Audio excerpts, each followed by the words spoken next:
Welcome to Dream Big, Work Hard with me, David Alvarez, a podcast about conversations that matter. Today, we'll be talking about education, the opportunities that I've had in education, and I want to make sure that future generations have in education. We have a special guest to talk about first-generation students, what the education model looks like today, what it could look like in the future, universities, colleges, all the way from middle school and high school. All of these on today's podcast.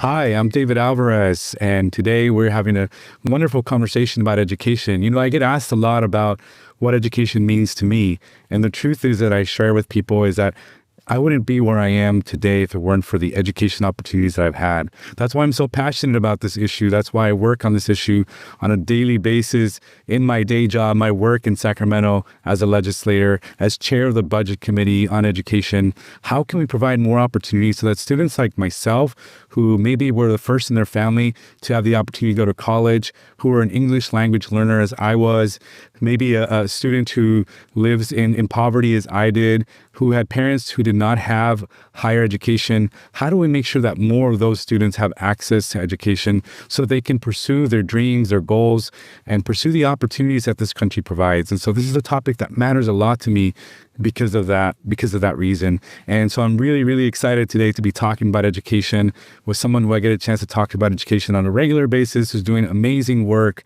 in this space.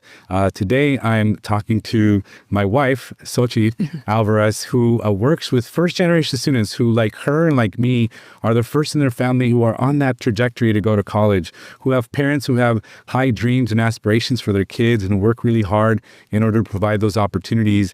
These kids are all low income. She works at a program called Nativity Prep Academy. It's a middle school, and she works in the graduate support division, which is getting the kids prepared and on their way to college. She's been recognized for her work. She's in her 20 plus years now of doing this work. And so I'm really excited that I get a chance to talk to her about that, the work she's doing, and also just generally in California and in education, what can we do better to make sure that more kids have the same opportunity. So I want to welcome Xochitl. Thank you so much for joining and agreeing to be here to talk about this issue that I know you care about a lot as well.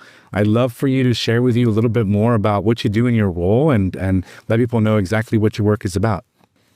Well, thank you for having me. I feel very special to be your first guest, and I'm excited for your journey starting this podcast, because when you shared that you wanted to do this, I said, oh, that sounds really interesting, and to have these conversations. So I'm the Director of Graduate Support at Nativity Prep. And as a Director of Graduate Support, I am fortunate that I can work with middle school students starting when they enter in 6th grade all the way until they graduate from college, and sometimes even beyond that time, because when they're ready to find their careers, to apply to grad school, they always come back to us. So I get to work and see 10-year-olds growing into successful, thriving 30-year-olds. So it's a big blessing to be able to do this work with them. And the way that I do this is starting to work with the middle school students to talk about career, college, and then high school. So I kind of work my way backwards with them, because first we talk about what can you be? Like, what are the careers? What do you dream about? What do you want to be when you grow up? And then we work our way back to see what do you need to do to be able to get to the place that you want to be. And so that's how we have the success that we have, just starting to work with them at a young age, and to really start them to get to think about how they see themselves as a 30-year-old and older than that. Yeah, I think that's really interesting, because I think back maybe to that age, when I was that age, when we were that age, we were in middle school together. And I don't know that we had a lot of those conversations, not at that age. When we went to high school, I think we talked more about college. But one of the things that I think is unique is like you said, you start to get them to think and sort of see themselves in that. And one of the things that I talk to people a lot about when we talk about higher education, where people see themselves, is that exposure is so important. And if you don't see it, you can't be it, is a phrase that I like to share with people, because unless you know what's out there, you don't really know what is out there for you. And so one of the things you do is you talk about those potential careers, the future careers, and then how they can get there. And so is that an accurate assessment? I mean, compared to other perhaps middle schoolers that you learn about, like, is that a very different and unique component that you've taken to the program? I think a lot of people share that, they weren't thinking about or talking about what they wanted to be when they were 11, 12 years old. So I think it is pretty unique, the work that we are doing. I think more educators are realizing the importance of speaking about careers at an earlier age. I mean, I remember my parents always told me, you're going to go to college.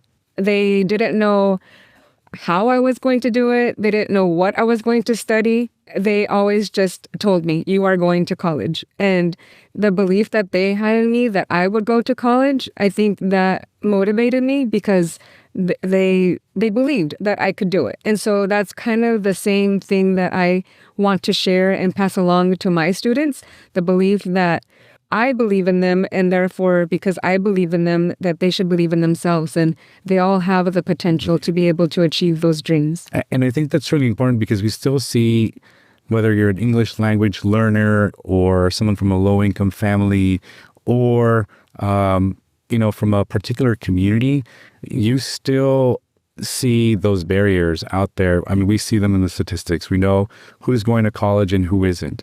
And there is a divide. And so I think some of the work that we probably need to do as a society is to ensure that we are starting with kids at a very young age, and get them to sort of start thinking about what their future could look like. And like you said, expose them to careers, because if you don't get exposed to those careers, then you also don't know what's out there for you. And I think that's one of the things that is changing, or I could say evolving, in the education space. Just a couple weeks ago, the governor produced a master plan for career education, which is sort of a revisiting of the master plan for education from the 1960s, which sort of created our university system with the UC and CSU and our community colleges. But it's a revisit because the world is changing and people need to be prepared to enter the workforce. And that means any number of things. It could be a certificated program with a couple of years of college education, or a 4-year degree, or something beyond a 4-year degree, because those are careers that we also need people. So I think that's really interesting. One of the things that I've been talking to people about and trying to really better understand is, do we need to adapt to the new reality of the world, where learning skills, particular specific skills, need to happen over the course of your lifetime, so lifetime learning. The technology obviously is changing all the time, so learning and reskilling yourself or learning new skills is one of the things that I wonder if we need to start to think differently about how we educate people, and not in the traditional sense of, you've got to go to high school and then you've got to go do 4 years of college and get a degree. And then if you're going to be a professional in some specific field, then you got to go to get a master's or a PhD or a medical degree. And I'm wondering if something that I've heard a lot about is competency-based learning, which is where you learn about a subject, you become really well-versed, and you understand the subject matter, and you master it. What are your thoughts about changing how we educate students, or does the traditional model still work for everybody? I think we're educating students right now for jobs that don't even exist. So, the 10-year-olds, the 11-year-olds there's going to be jobs that we don't even know are going to be happening, especially in the STEM world and in technology. And we have to be aware that we're also not competing, but yes, competing with technology as far as social media and YouTube and all of these, activities that are very stimulating. And maybe kids think this is easier. It's easier. I could just be a YouTuber and I can, this is a good way to make money. So I think that we do need to meet them halfway and engage them in those ways that are interesting to them, so that they are interested in hearing from older people, and maybe, I think, a mix of the traditional education along with growing with the students, because we know that the AI and ChatGPT, all of that's not going away. We need to teach the students how to use it correctly and how to not plagiarize. So I think as long as we can embrace it and really use it so that the students are able to benefit from them and learn from it, I think that's the best way to approach it.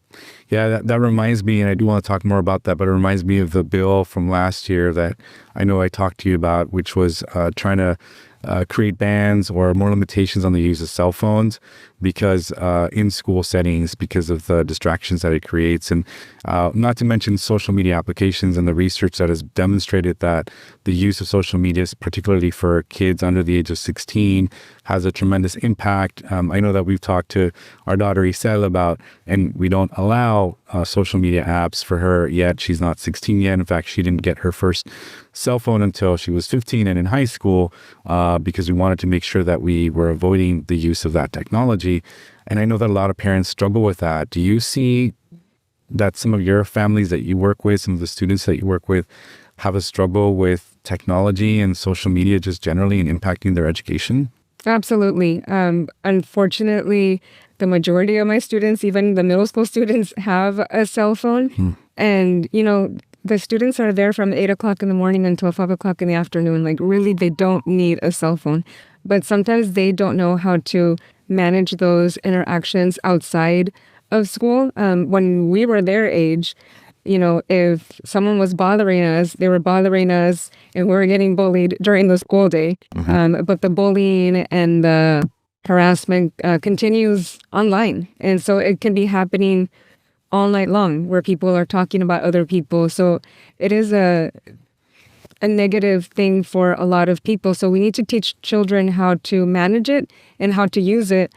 Because it is also a good way to hear about opportunities and events and scholarships, but they need to know how to use it in a positive manner because it also, seeing a lot of these images of people who maybe they want to look like or they aspire to, that also impacts their health and how they see and their mental health, how they see themselves and how they see each other. So I think that parents do need to be able to manage and see what children are doing online so that, we can support them because we can't stop them, but we can support them and we can guide them and better instruct them. What do you think teachers, administrators, people who work at schools would say about or how would they feel about cell phone bans? I mean, how do classrooms manage that today? I mean, we're not allowed to have cell phones in the classroom right now. So if a phone rings in the classroom, they're surprised, like, whose phone is ringing. But I know in other schools, maybe they're allowed to use them during lunchtime or after school or before school. And you think that's a good balance of allowing them during those times, or? I'm not sure. I mean, sometimes I know that some students, because they're not allowed to use it during the school day, they might take advantage of taking their phone, even though they're not supposed to, taking it with them to the restroom and checking comments during that time or sending each other messages during that time so that they're able to then check it later. So there does need to be a balance. But students also need to learn how to not be so dependent on a phone. They have devices all the time that they can use. They're the tablets, the laptops. Like, we don't need so many things that are distracting them all the time. Yeah. Let's talk a little bit about the families, the kids that you work with. Is first generation. Just for anyone who might not know what that means, they're the first in their family to go to college. And you're working specifically and exclusively with this group of students. Obviously, the work that I try to do statewide, I'm trying to make sure that we serve all students in all of California. But I do take a particular interest and focus in first-generation students because what that does in terms of opening up opportunities, the doors to opportunities when you go to higher education, when you get a degree. I know that I wouldn't be, and I think you probably feel the same, wouldn't be in the middle class. We wouldn't be part of the middle class if it weren't for our college education that opened the doors to a lot of opportunities. And I still think that's the pathway for people. And so I want to make sure that those doors maintain open. And so I want to hear from you. What are the challenges now besides the obvious ones when you don't know how to navigate the system and, applications and FAFSAs, and that's been changing over the last couple of years, which is the financial aid application, the college application. There were SAT requirements for testing, then there weren't. How is the world changing in terms of providing first generation students more access, or is it becoming more challenging? Is it more difficult? What's happening in that space? With the internet, I think that there is so much access to so much information. So if a student can't go visit a college campus, they can do a virtual tour. So there is opportunities in that way. So sometimes we can't make excuses. You say, well, I can't learn about it, or I don't know about it. Now they don't have an excuse. They can look online. That is a resource that they have that we didn't have when we were applying to college. So that is an easier way for them to do it. There are challenges because it is more expensive to go to college now than it was when we were going to college. So that is a real challenge that families face because they might be afraid to allow their children to take out a student loan because then they're worried about how they're going to pay it back. So I know I always talk to you about the importance of the Cal Grant and funding more of these college students so that they do have access to more funding, because if they get admitted to a school that is not in San Diego, they can go and they get funding for their tuition, but the expensive part is that they can't live on campus. So then because they can't live there, then they can't go to school there. It's not feasible for the family. That's a really interesting point. You and I both born and raised in San Diego. We went to two different universities, but both here in San Diego. I know for myself, I never saw myself going somewhere else to go live. I think there's a cultural issue there. I was, as you know, with my parents at that time, living when they were living.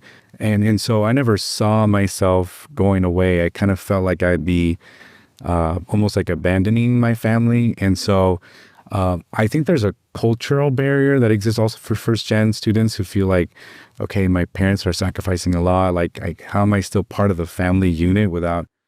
Then again, there's folks who had the experience you did, which you always wanted to go to college, and that could have meant going somewhere else. One of the things we're working on here, as you know very well, is another university option in Chula Vista in the South Bay. And I think that matters a lot because San Diego State University and UC San Diego, the two flagship institutions of our two university systems, are very impacted. Students can't get in. It's very competitive. And what happens is a lot of our families who are like from the South Bay area, from the Chula Vista, National City, San Isidro, Otay Mesa area, they don't see themselves as, again, I think there's a lot of cultural ties, like they want to stay home. And so UCSD and San Diego State are their two options, but they can't get in because it's so impacted. And so that's why we're working on this university concept for Chula Vista. How are your students and families? I know you have a lot of students who have gone away and they've been successful, but do you see any of those difficulties for students who do leave home for the first time? Nobody in their family has ever done this before. Do you have those experiences? We do have some of those experiences, but we start talking to the parents and the students about going away to college and being open to that possibility, from the time that they're in sixth grade. And we continue with conversations and we talk about the opportunities that they could have at other universities if they do go live off campus somewhere at another university. So we do talk about that. So it's something that the families have been hearing it for a while. So we hope that by having those conversations early and often, that they are open to it. And when parents say, oh, I don't want you to go far away, or I don't want you to leave home, I always tell them, this is what you want from them. This is why you brought them to this school. This is, you have to be open to this because this is where the opportunity is going to be available to them. So you have placed them in this path. Now let them open up their wings and let them fly. Let them go. Because, and I know that when it's time for my kids to do the same thing, I'll probably be sad and I'll cry, but I will push them out of the nest. It's going to be a difficult time for sure. once our kids decide to do that. But I think the way we're talking to them about it is we want those to be options. We're not pushing them out, right? We're just telling them you can look elsewhere for other opportunities. And so I do hope they take advantage of that. One of the things I get asked, I was just with a group of students on Friday with Millennial Tech Middle School talking about just about career and all that. And one of the kids asked me one of the regrets that I had, if I had a regret, what it would be.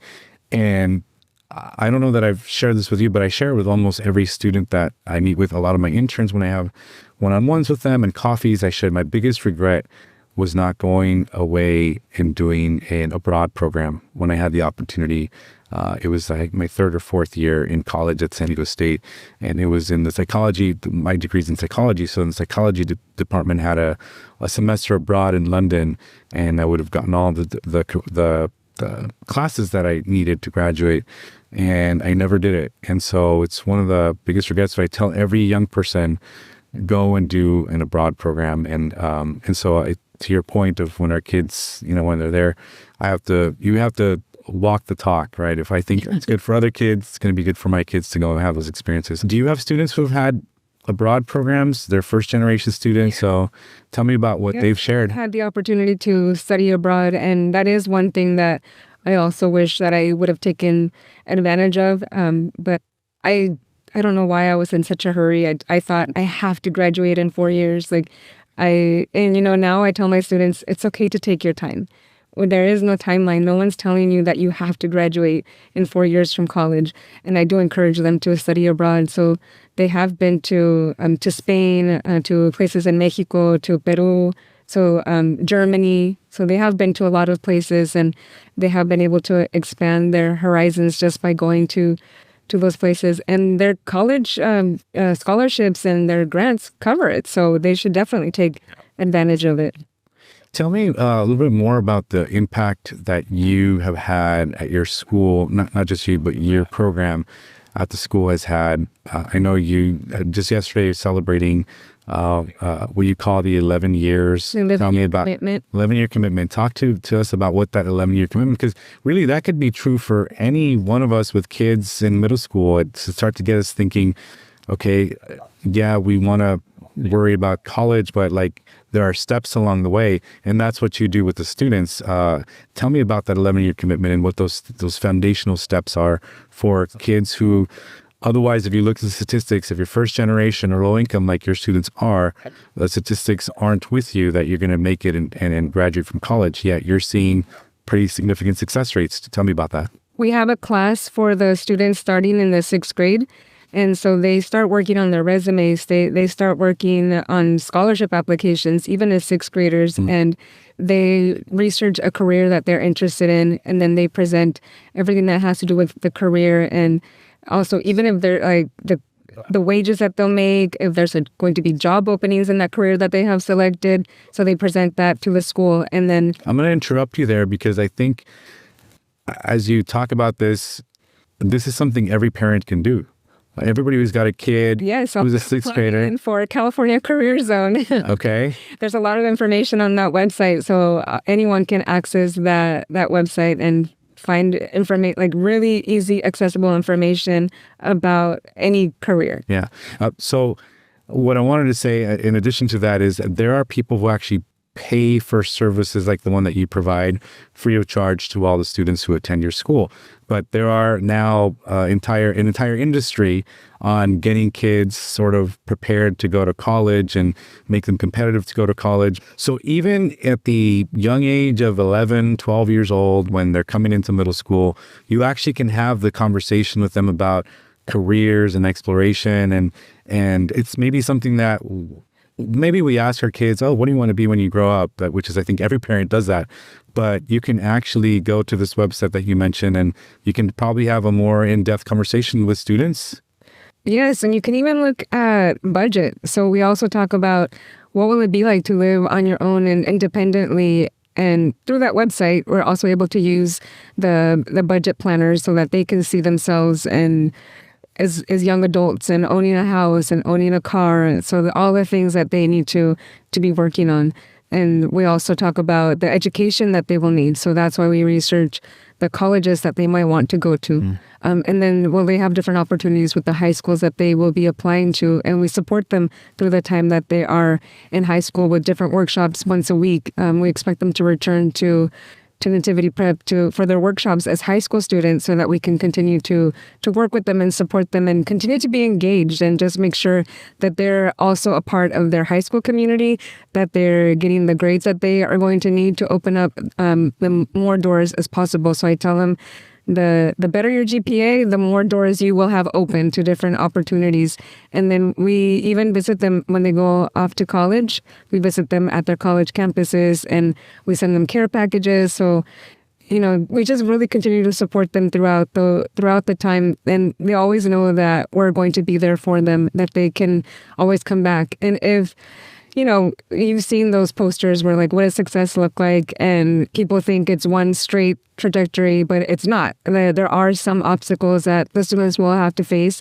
And if they have to take a break or if they pause, I think that they always feel like they can always come back, and that we will always be there to support them. And I'm never going to ask, well, what happened? Why didn't you do all the things that you needed to do? If a student comes back and says that maybe they're not doing as well as they wanted to, I always say, okay, so we pause right here. So now, where do we want to go? Yeah. So we always talk about what's the next step. We never go back, because that's not helpful. One of the things that I'm obviously in a lot of conversations, I serve on the education committee at the Assembly. So every law that gets proposed in California every single year goes through the committee. I get to vet it and discuss it, debate it, and vote on it. And then obviously also chairing the budget committee, work on the money that gets set aside to support our schools. And one of the things that I am curious about is, what is the true level of investment we need to make for our schools, particularly in middle school, which is such a challenging time? Your school model is very much a small classroom model, which is not typical of your middle school experience. I mean, our kid who went through middle school the last 3 years, classes were 30 kids and more. And not to mention all the support systems that have to exist. And so I'm always having this conversation with people about, if we really wanted to make sure, particularly that the students that are the most challenged for a variety of circumstances, whether it's because you're first generation, you're an English learner, you're homeless, you're a foster kid, or any other number of reasons, what is the investment we truly should be making in order to make sure that student has that pathway? You talk about you have classes from 8 to 5. That is not a traditional school model. Kids are in school for a little less than that.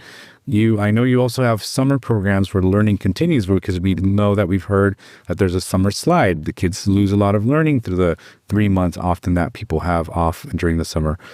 Your school model does not do that. And so I'm just curious, of all of the things that you do, and it's a kind of an unfair question, because you also have a lot of parent involvement, which I know we all want to see in schools, more parent engagement and involvement. And unfortunately, it drops off after elementary school, because kids get awkward when they're teenagers, and parents and kids don't, get along as well. But your school does all of that. If you were to pick one or maybe two things where if we can invest more at large, at scale in California, to make sure that students were better supported starting in the middle school grades, what do you think that investment should be? I think talking about careers in college at an early age, starting in 6th grade, would benefit a lot of students, because even with parents who want their children to go to college and they have these dreams for them, sometimes their parents don't know what conversations to have with them. They like you said, they can ask, "Oh, what do you want to be when you grow up?" And then you just kind of leave it at that. So I think those are sometimes where teachers or other administrators can come in and teach some of those classes and talk to the students about their futures. And not all of the students are plan to go to college or will go to college, but the reality is that everyone is going to need some type of post-secondary education. So that's the most important thing, that the students know that after they graduate from high school, they need to learn something else. Like, they need to learn some skill, because a lot of the jobs that are, that we have now, they're going away because a computer can do it. Or, like now you go to the store and you check yourself out. So and there's a lot of jobs that are not going to exist. So that's why they do need to have some kind of post-secondary education. Whatever it is, some post-secondary education. I don't know why it's provocative or maybe even sometimes controversial that we do things a little bit differently in education. That, for example, community colleges should be places where people can get degrees of some sort. Maybe not all degrees, but some degrees. We have what are called college deserts, which is we don't have access to a 4-year university everywhere in the every corner of California. And so I believe strongly that community colleges, particularly the ones in our own backyard here, Southwestern College, should have the opportunity to offer degrees that are advanced degrees, not just transfer degrees, but advanced degrees, in order to get people the skills that they need to get the jobs that are still in high demand. Healthcare, for example, is an area where there is a lot of need, and we are not producing the healthcare professionals that we need. And so I think community colleges should do that. It's a provocative, it's sometimes controversial. We have attempted to do some legislation and laws around that. There's a lot of pushback.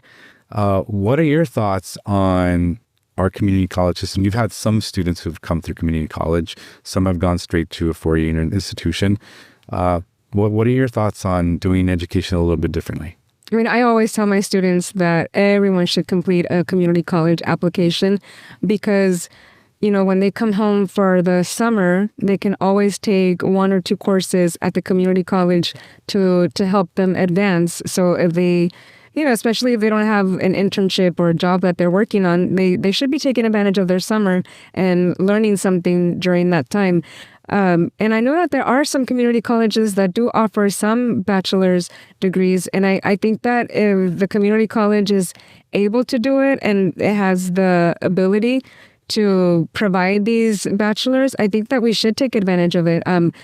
Some of the universities are pretty expensive, and also more of the non-traditional students, maybe students that have families that they're already taking care of or are older students, they would definitely benefit from these resources because they're probably working. They might not be able to afford it because they have a family to take care of. So it should be something that we consider, especially in those majors that have a high demand and are going to have more job opportunities, because we also need more people to be skilled in a lot of the STEM fields.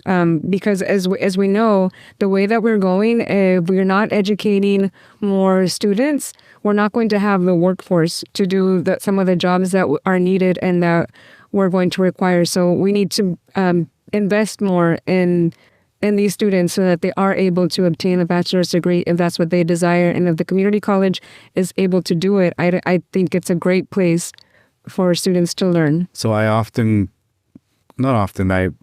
semi-regularly throw ideas out at you, like get your thoughts, like, oh, if we do this, like this is one we haven't talked about at length, but I think your response is pretty clear that it makes sense. Like we should allow community colleges. But again, like I said earlier, believe it or not, there's some hesitation to do that from just different sort of corners of the world, people who might not be. And maybe the universities might feel like the community college is stepping on their toes, and that's exactly some of the feeling. Some of that feeling. But your point is exactly the right one.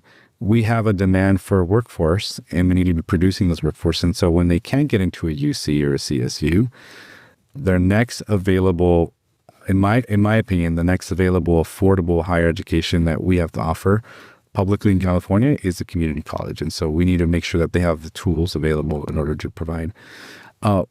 You obviously are also very aware of the work we're doing with Southwestern College to increase those opportunities through our Chula Vista work. And it's, as I've shared with people, there's a lot of little pieces that need to come together. There's a reason why it's taken 30 plus years and we still don't have a university in Chula Vista. It's because you got to stay focused.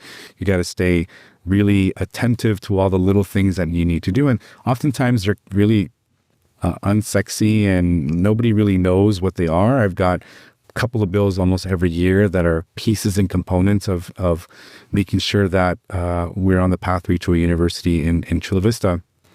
But I will tell you, Southwestern College is at the center of all that. And as someone who was not a community college student full-time, I did take a couple of courses and a couple of summers.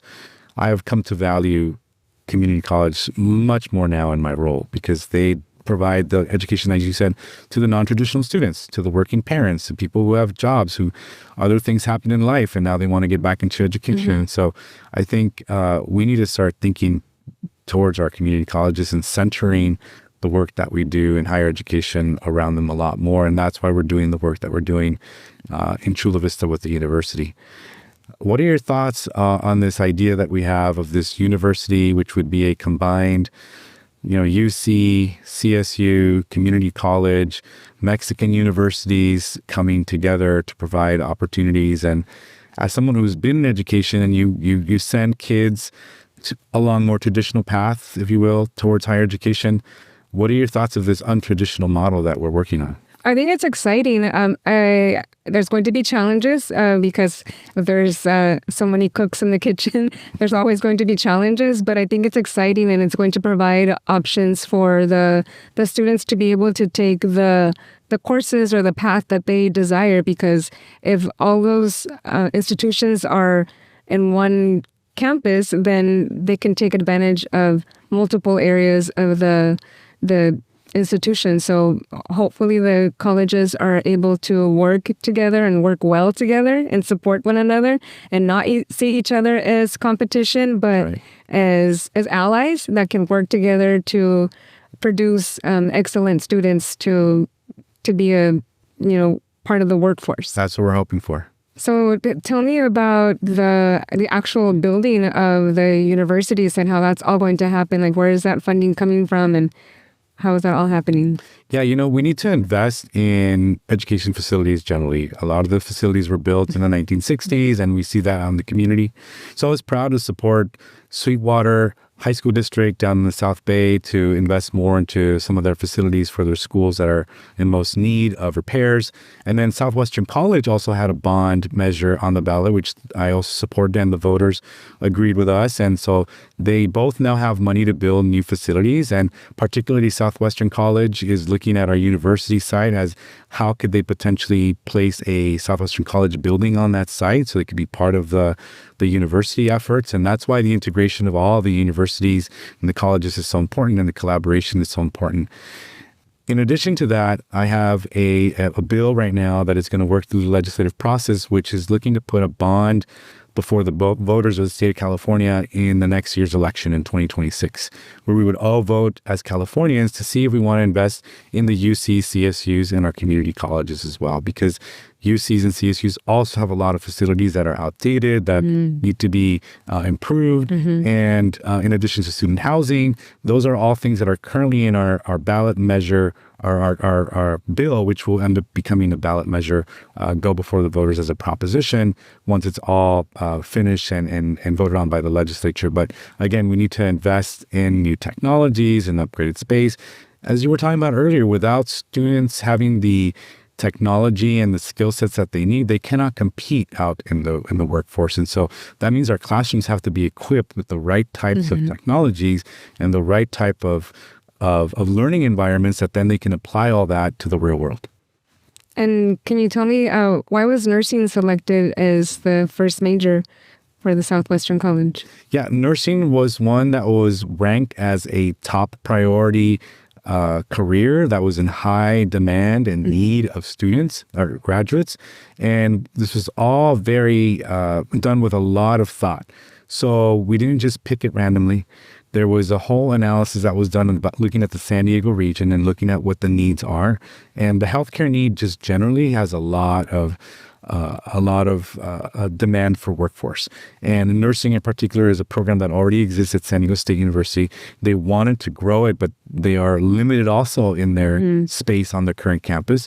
And Southwestern College has a nursing program at the community college level, and so it becomes what we call a 2+2. You do 2 years at the community college, and you do 2 years at the university level, and you graduate with a degree. And so it was, again, a matter of what are the careers that are in demand, what are we not producing enough graduates in, what kinds of careers, and nursing very quickly raised to the top. And in particular, because of the area, a community that's more diverse, which as our community becomes more diverse, our healthcare needs become more diverse. And so having culturally competent, prepared workforce, which Southwestern College is known for it being a more diverse campus, is what was a natural fit. And that's how we ended up with nursing, the first program that's going to open its doors probably in less than a year. Do you think that college is still worth it? Absolutely. Without the college degree, I know I wouldn't be where I am in terms of the opportunities that I've had. I think we need to look at it differently, though. I think we need to look at how do we create degrees that are based on competency. So that, in my mind, means we don't just look at the 4-year university model, but we look at how do we allow people to graduate as long as they understand the subject matter and become experts in that and get their degree using that model. I think we need to look at dual enrollment, which is something that's already, it's just picked up tremendously, which is where your student in high school can also take classes in college, community college. And how do we leverage that so that by the time students leave high school, they have a significant amount of credits to apply towards their college that can expedite their college degree, bring down the costs. We also need to look at these partnerships like the one we have between Southwestern College and San Diego State, where we call them is articulated pathways, so that they're working together and you're not just going to community college and taking classes, graduating, and then hoping that you get into a university. Instead, you have a very specific pathway and you're getting into that university, and you know you're going to get into that university the moment you begin your community college career. Those are all models that need to change. Degrees don't have to happen in 4 years. They can happen in 3 years. Again, it's sort of revisiting what our commitment is to producing the workforce that we need and how are we going to do that. And it doesn't have to only be a college degree, by the way, that's a bachelor's. There are certificated programs that are really important that pay really well, actually. And those programs need to be embedded into our higher education system as well. That's why the San Diego Promise is also so important, because I think that really has facilitated for students just the time that they are in community college, and they're not lost, because a lot of the time students would just take classes and not really know what they were going to be doing. But now with the San Diego Promise, there's people that are there to support them and to guide them and to make sure that they will be able to finish in 2 years. Yeah. So I know you have some questions that you've thought about or that people have frequently asked you about the work that I do. Would you like to share some of those? Well, this one's for me. Okay. As an assembly member, what's your proudest accomplishment so far? Oh, wow. I think it definitely has to be getting Southwestern College and San Diego State University together to the table to have this for the first time, have a bachelor's program in the South Bay. You can get a bachelor's degree in something in the South Bay, and it's the first time that we'll ever have that. That means access to higher education for a lot of kids. And it's a building block for what's to come with all of our university work that will follow all of this. And so I think had we not accomplished that, I don't know that we'd be talking about the reality of having a university campus in the South Bay. And so that's definitely a big accomplishment. Getting that building built where this is going to happen, which is in East Chula Vista, the first library in over 30 years. I got funding to do that in my very first few months, actually, in the legislature. That building is about to open its doors. It's an amazing facility where we're going to have a new library for the community space, but also the Chula Vista Entertainment company is moving in. So they're going to be doing some film and television work, which is kind of interesting, and bringing a new industry to the South Bay. And so that investment is already yielding some dividends, including the nursing program that's going to be also held at that building. But we have more work to do. one of the questions that people ask me about you is, did he want to be a politician ever since he was young? Yeah, no. I think the answer to that, it is I did not. I studied psychology. I went into college as an undeclared major. I often say I stumbled upon college. My college journey history. You were definitely a part of it. But so I went in undeclared. I loved math. I thought I was going to teach math, and that's what I sort of started with. And then I found statistical analysis and data analysis in the psychology space, and I was really interested by that. And then I thought I'd be working as a school psychologist. I always wanted to sort of give back to the community. And it wasn't until my fellowship experience, which is why I also tell students and young people, do internships, because you never know what you're going to find. You never know that you're going to find interest in something that you maybe thought you never did. And because of my fellowship, when I got that experience in Sacramento, that's really what started my journey into government. And I realized that in public service, I found a lot of meaning and purpose, and it fulfilled me. And, I've sort of stuck with that since. And so never thought of it. I'm naturally an introvert. And in politics, it's all about talking to people and being out all the time, which is not a natural thing for me. It's become a lot easier. But as you know, sometimes I just go home and I just need like a 10-minute break because I'm always on. Because I always have to be very open and talkative and social, which is, again, not my nature.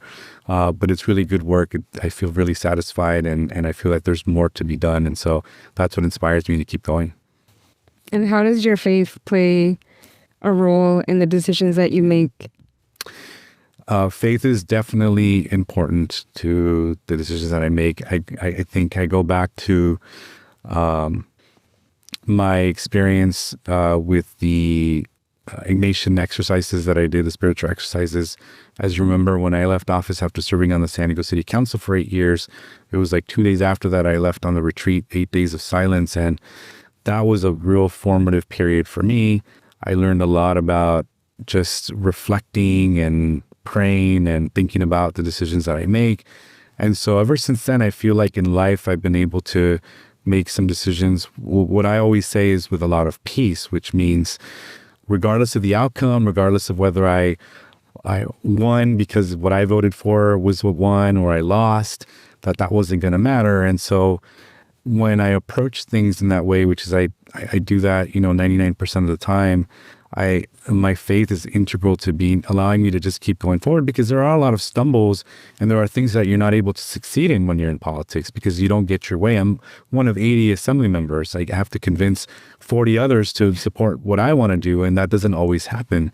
And so having the faith that what you're working on is still overall what's best for your community, and being able to overcome those challenges and the difficult moments is the only way to keep going in politics. You have to be hopeful to be in politics, because there are too many moments of despair, especially right now in our country. We're living a lot of difficult moments. And if you don't have the hope that things will get better, then it would be a pretty miserable job. And as you know, I really enjoy the work that I do, even if it does mean being away so much from home. That's definitely the biggest sacrifice. Okay, so a question that my students ask me, Yeah. maybe you can word it so that an 11, 12-year-old can understand it. What does an assembly member do? The best way, I think, to answer the question is an assembly member works on writing laws. I write laws for the state of California, and I help approve budgets of the taxes that people send to the state. Most importantly, in my case, I work on the budgets for education, our K through 12 system, TK through 12 system, and our university system, our college system, but also the social safety net, whether it's Medi-Cal or social services, things like mental health services for homeless, which has obviously been a big deal for the last several years. So it's two important jobs. One is writing laws and voting on laws that become laws in the state of California, and dictating where our $300+ billion budget, the dollars that we have in Sacramento, get spent in order to support people throughout California. I want to thank Xochitl for joining me today on the podcast and talking about education generally and about what's happening today and what the future looks like. I'm excited about the opportunity that we can see education in a different way, that we can challenge ourselves to do things differently, that we focus on the needs of California and the people who really need to make sure that our systems work for them, that higher education is an opportunity for them, that our community colleges are integrated with our universities, and that we are focused on producing educated workforce that's ready to enter the different careers that we need in order to be able to be competitive. California is the 5th largest economy, not just because, it's because we have a robust system of higher education. And that means we got to keep investing in that. And we have to keep investing because of all the things you heard, because first generation kids, which there are still many of in California, English language learners, which there are still many of in California, homeless students, foster students, they are our future, and they are the ones with the most number of challenges. And we don't focus on them, we won't be able to make sure that that workforce and that future exists. And if we don't build institutions like our Chula Vista University project and others throughout the state where there's college deserts, where kids don't have access to higher education, if we don't do that, then they won't have those opportunities that we all think that they should in order to make sure that they're successful and therefore we're all successful. So we want to keep the conversation going. So please submit your questions. Remember, you can find me on socials at Alvarez SD. Submit your questions and happy to answer them as we go forward on any number of topics because there's a lot to cover here in California. Until next time, just remind you, dream big and work hard.